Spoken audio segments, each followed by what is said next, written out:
Après un week-end bien chargé en football, voyons comment nos Fennecs se sont débrouillés à travers le monde. Nadir Benboili continue d'affoler les compteurs en Hongrie. Buteur et passeur face à Ferencváros, l'ancien goléador du Paradou permet à Győr de garder la tête du championnat. Benboili reste par la même occasion l'Algérien le plus prolifique, tout championnat confondu. Hadj Moussa a claqué un but et une passe D face à Héraclès. Victoire 4-2 de Feyenoord qui conserve sa deuxième place devant l'Ajax.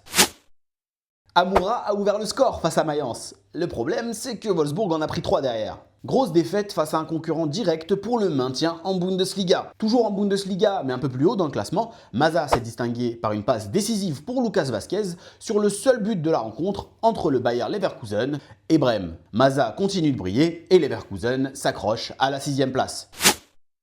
Rafik Guitane a fait briller ses coéquipiers face à Guimarães. Auteur de 2 passes décisives dans la victoire 4-2 d'Estoril face à Guimarães, Rafik Guitane permet entre autres à son club de passer devant Guimarães et de s'emparer de la 8e place.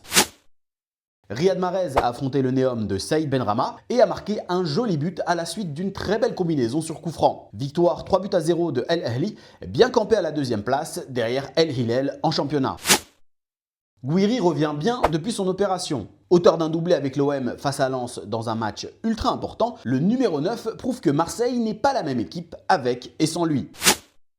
On ne parle pas beaucoup de lui, mais Kadri continue de faire son bout de chemin en Belgique. Auteur de 2 passes décisives dans la victoire 4-0 de la Gantoise face à Liège, Kadri rejoint Zorgan, également auteur de 4 offrandes cette saison en championnat. Ce week-end, on a eu de belles performances, mais également de mauvaises nouvelles.